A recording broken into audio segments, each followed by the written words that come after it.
बिस्मिल्लाहिर्रहमानिर्रहीम। मेरे तमाम देखने और सुनने वालों को अस्सलामु अलैकुम।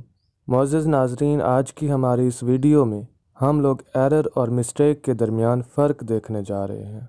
तो चलिए वीडियो का आगाज़ करते हैं। The difference between error and mistake is in the context that they are used in. जब एक कॉन्टेक्स्ट में हम लोग एरर और मिस्टेक अलग अलग वे से यूज़ करते हैं तो इनके मीनिंग्स भी अलग अलग होते हैं। A mistake is usually accidental, you know it is wrong.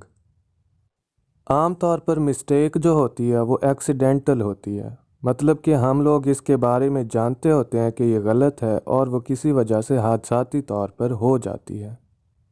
Otherwise, an error is usually made to the lack of knowledge.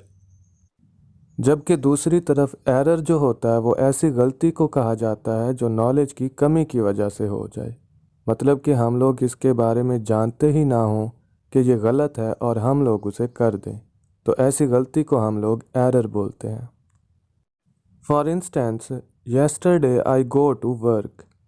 You know you should have said went. You just made a mistake. Mistakes are an accident. You know it's wrong, but the wrong word slips out. For example, अगर हम लोग English में एक sentence बोलें कि yesterday I go to work, तो इसमें हम लोग जानते हैं कि गो की जगह पे वेंट आना था, लेकिन एक्सीडेंटली क्या हुआ कि हमारे मुंह से गो निकल गया।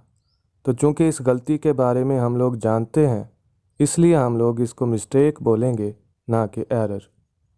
An error on the other hand is something you don't know. जबकि अगर हमें यहाँ पे इस बात का इल्म ना होता कि हमने जो गो लगाया है यहाँ पे वेंट आना था, तो ये हमारा एरर होता, ना कि मिस्टेक। और अगर हम लोग एरर की एक और मिसाल लें तो हम लोग कह सकते हैं कि अगर कोई नर्स किसी मेडिसिन के बारे में ना जानती हो और वो किसी पेशेंट को इसकी नॉर्मल अमाउंट से ज़्यादा अमाउंट दे दे, तो ये इसका एरर होगा। आई होप सो कि आपको एरर और मिस्टेक के बारे में डिफरेंस क्लियर हो गया होगा, और अगर किसी जगह पे कोई पॉइंट रह गया हो तो प्लीज़ कमेंट सेक्शन में ज़रूर बताइए। और अगर हमारी वीडियो पसंद आई हो तो लाइक और शेयर कीजिए, और हमारा चैनल सब्सक्राइब करना प्लीज़ मत भूलिएगा ताकि हमारी हौसला अफजाई हो। हमारी नेक्स्ट आने वाली वीडियोज़ तक अल्लाह निगहबान।